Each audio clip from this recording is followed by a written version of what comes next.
Hi there, welcome back to SGGT. One of the big releases this year is going to be TaylorMade's Qi35 range.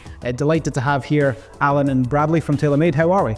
Great, thank you very much for the invite. No, pleasure. Very happy to be here, thank you. Good to have you and talk all things driver. Indeed. All right guys, so what are the big headlines for golfers watching this for TaylorMade in 2025?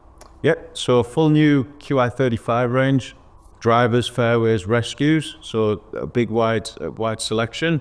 Big story with the new chromium carbon, CG projection, high launch, lower spin, core driver, full-on cheat stick, which we touched on, which is unbelievable product, and an adjustable loft sleeve in the fairway and rescue for 2025. Amazing. Yeah, I think last year with Qi10, it was the big MOI story. The 10K MOI. I think a real strong message for us that this is a brand new product. It's not like a 2.0 as such of a Qi10, but that MOI is still a huge thing for TaylorMade. It's remaining at 10K in our Max product. The MOI is increasing in the Core and the LS as well. So while that's huge, it's key for us. But as Brad said, this is a characteristics. What's changing? That higher launch, the lower spin. We're just going to see the ball going further. But the MOI is going up as well. So it's pretty exciting for us. Faster and more forgiving. Yeah, absolutely. Love it. Yeah, I think from initial testing for us, like we said there, Alan, was those Qi35, there's so much potential in there with the different heads, and we'll get into all of that stuff. But just going on to Qi35 now, story behind it, where does the name come from, first of all?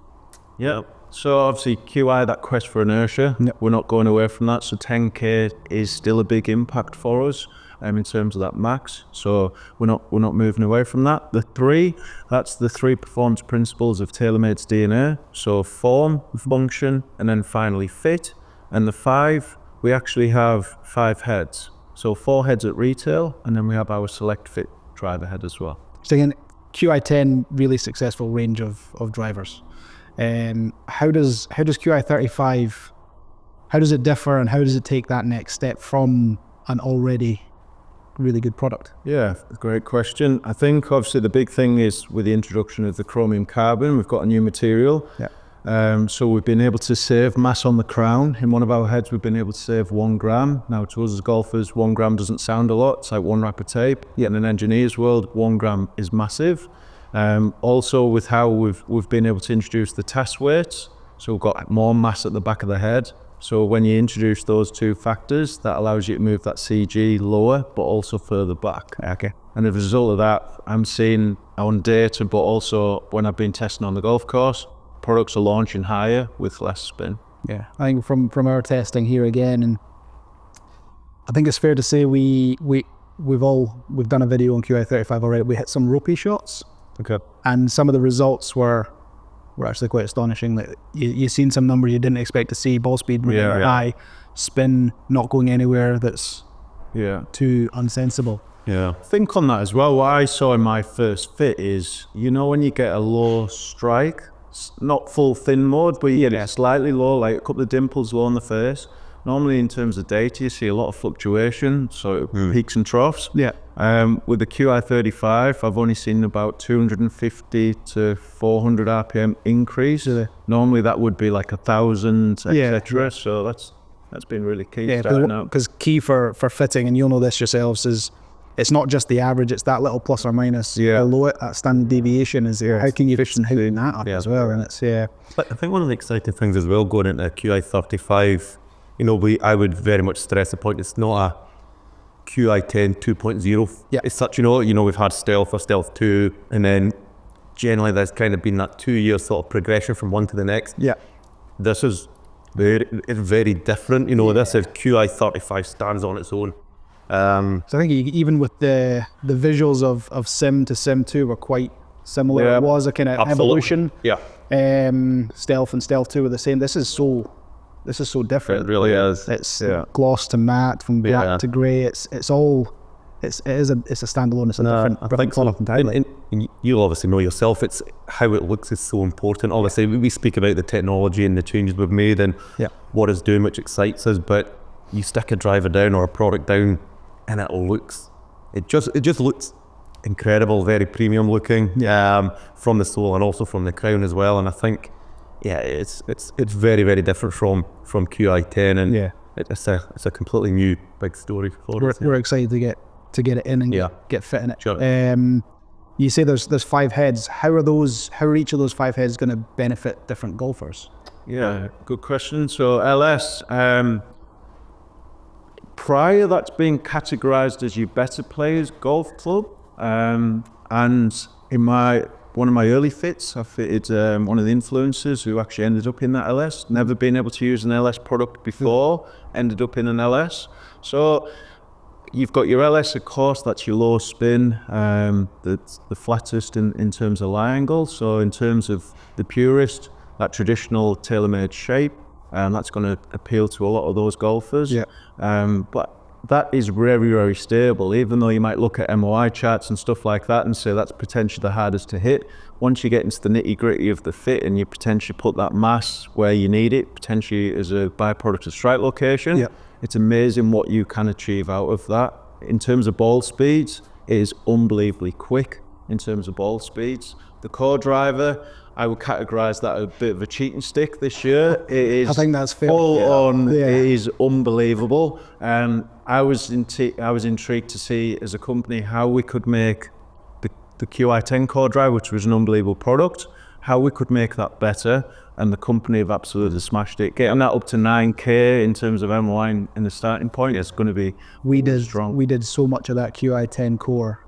It was frightening. Yeah. And we had a lot of potential LS players who played the core because it was just a little bit more stable. Sure. Yeah. And vice versa, we had a lot of potential Max players play the core because it was just a little bit quicker. Yeah. A little bit easier to shift the...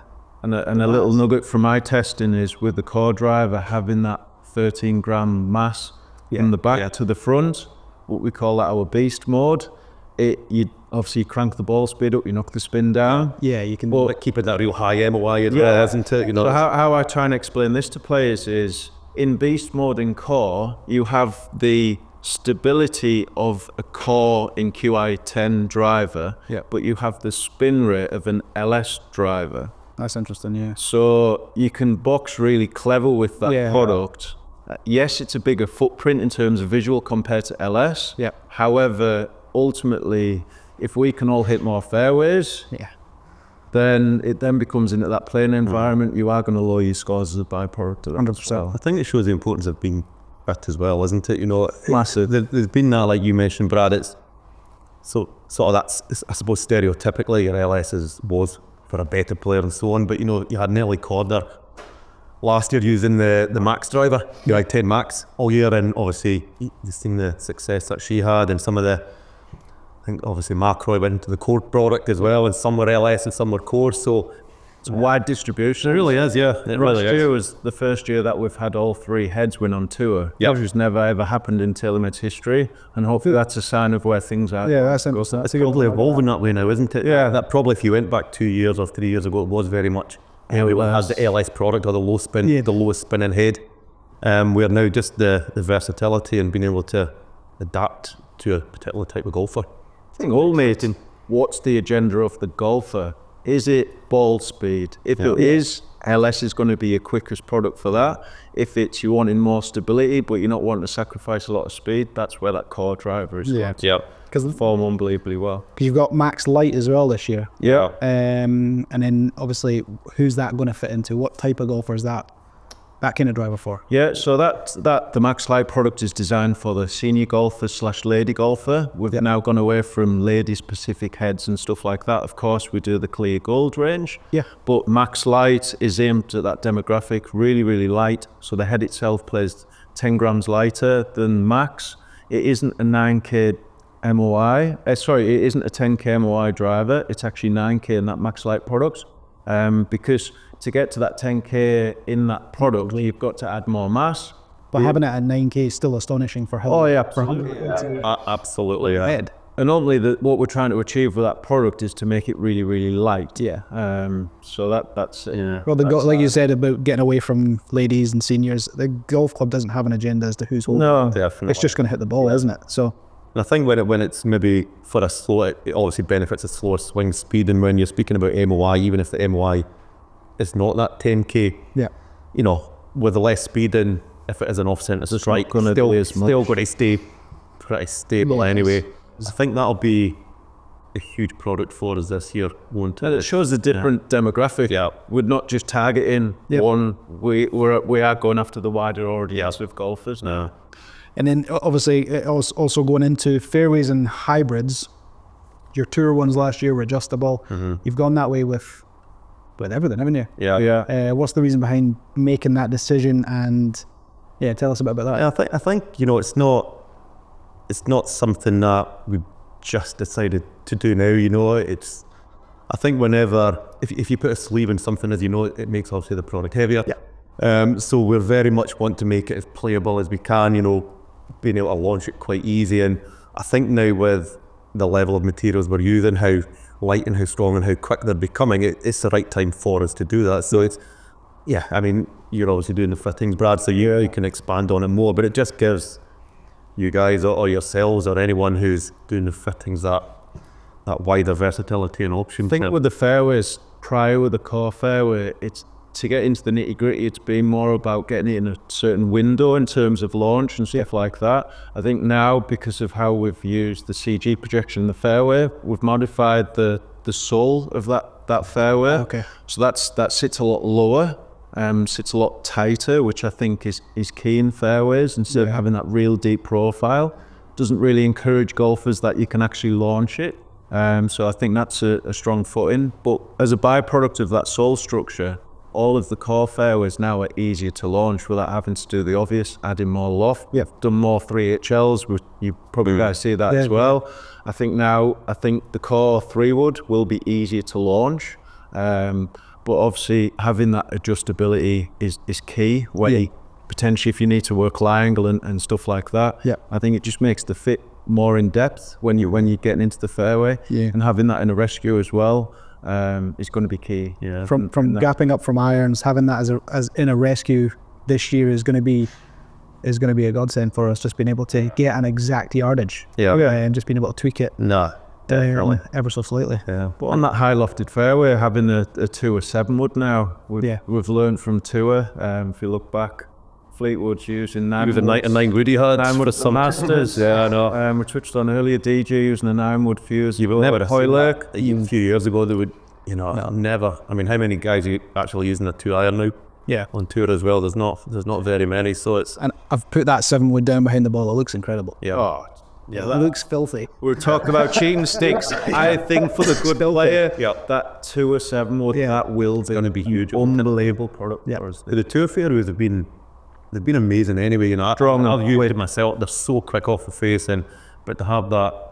But the core fairway, my testing that is quick this year. So, that sounds good. And you mentioned tour players earlier. How much input do those guys have, if any, on models, on ranges going out? I think that we're very fortunate that our tour players, or the stable of tour players we have, I'd say it's the best out of any brand out there, to be honest. We've got world #1 gents and ladies. Got certain Mr. Woods as well, who's incredibly influential. I think, and again, you can sort of expand on it, Brad, but we absolutely speak to our tour guys. Yeah. We absolutely do. It's imperative to get the feedback from these guys, and we definitely use their comments and their feedback to help sort of mould or progress and develop our product going forward as well, don't we? Absolutely. A little insight was the sight line that we introduced in the driver and the fairway in QI10. That idea came across from Tiger and Rory. They love that, and that's why that's why we introduced that into that product, and that still continues. So simple. Why would you ever thought of it before? But just having their input is key. And you touching on Tour Pros, they do have a big input. They are the main sort of key for us, especially on tour. And Morikawa switching straight into the new product is a testament in terms of the visuals, how important it is. They are very, very. Because he loved that sim. He did. which is why it's still in his bag for so long, even though we had better performing product for him at that time. It's also a testament that Sim is really, it was a phenomenal driver, but going straight into Qi35 that says a lot. Yeah. I think the speed the guys have, or the feedback we've had from our guys who look after our tour players, you know, it's everyone's moving into the new product incredibly quickly, and these guys have to be happy with it. They're obviously very good, but if it's just not quite right, they might choose just to hold on to what they're using currently if they're feeling more confident with that. So the fact the transition to the new product's been so swift and quick, it's been great. The sound's been very encouraging. And it's obviously still carbon face, that's going to stay. You've had red, blue, this one's now black. Any design features behind that, or is there a story there? Yeah, I think, you know, well, just aesthetically anyway, I think the new product with the black face on kind of the chromium carbon that Brad mentioned, and that grey colour, it offsets against it brilliantly. Yeah, it looks premium. It looks incredibly premium. It's very easy to frame just sitting it down. Yeah, no, I think, in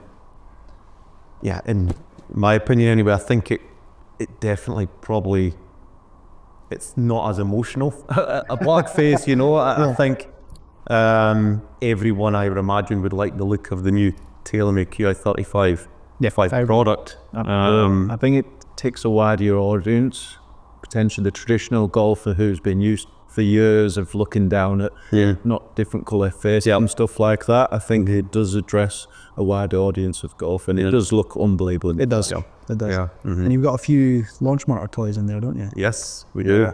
So having the reflective fitting markers on the Select Fit head. This is a huge thing for us, really, isn't it? You know, first company really to do anything like this. And so this is going to be the first launch monitor enabled driver for us all to fit from. So generally at TaylorMade, we are industry leading in terms of innovation. And again, testament, we are out first doing this.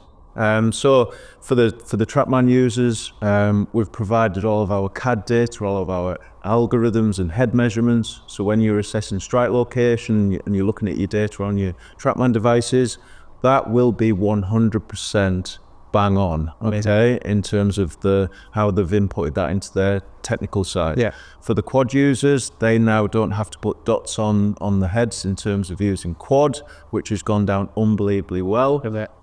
So yeah, it's pretty cool. Because we use Trackman here, and being able to trust that strike location is huge. And it has such a big impact, doesn't it, in terms of the fit, in terms of distributing mass. So having that level of expertise in that is really strong. Amazing. So how long have you worked for TaylorMade, the pair of you? So this is year number 10 for myself. 2016 is when I joined the company, and it's been a quick 10 years to say the least. So comes in quick. It's been an incredible journey. So it's been fantastic. And yourself? I started with the company in June 2023. And so pretty new to the role, and then prior to that I was a club pro for 8.5 years. So cool. Built a good relationship with TaylorMade. So good. And the drivers that were out when you started, what would they have been?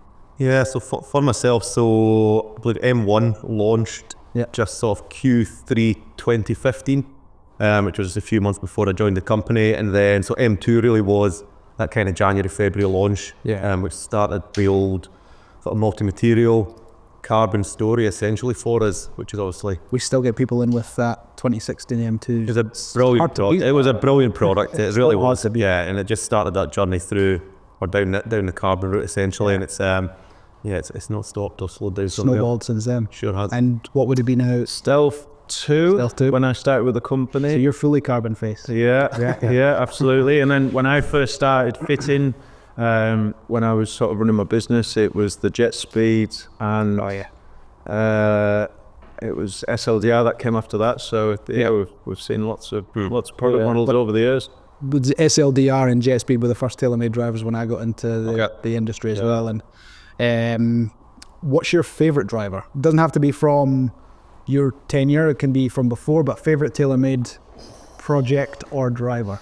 No, it's hard. I think the first TaylorMade driver I actually used, I must have been 18, 19. It was one of the original burner drivers that had the bubble shaft in it. If you remember back then, so that's nice memories. I think we've not really had a bad driver, to be honest. The product's been amazing. We're very much about, it needs to be measurably better for us to bring a new product to market as well. Yeah. I think when we went down the, twist face was a huge story for us. Obviously the carbon crown, the multi-material, the carbon face as well. They've all been great. I think, and we're not just saying this because we're into Qi35, I think the feedback, obviously the testing, you tested it fairly extensively as well, Brad, and probably going into a new year, I would say this is as exciting as it's been for me anyway, just for that general consensus, how good it's going to be for us. My favorite, I would say, going back to I love the sim driver. I think that was the start of TaylorMade making unbelievable looking products with that carbon twist. Like it was the first time that we went into that grey material with the finish. I think that was an absolute winner, that driver. And then each year it's got faster and sort of evolved. But yeah, I would say the sim driver. So really exciting year ahead for you guys and us guys with the TaylorMade product. You're obviously traveling the country, doing a little bit here and there. Do you get a chance to play much golf in Scotland? What's your go-to round in Scotland? But I'd get far more chance to play than me. I did try to get out to play more, by the way. Where are you going to take them? Where are you going to tee you? So if we're going for a game of golf, do like Gullen. Gullen's great. Yeah, Gullen's great. Gullen, played at Dunbar with our home pro staff, which was good at the back end of last year. Yeah, good thing with that. Last year, I was struggling a bit with driver. You can hit it anywhere, which was quite nice. Just keep it off the beach, you'll be fine. No, absolutely. You get I've never played North Berwick.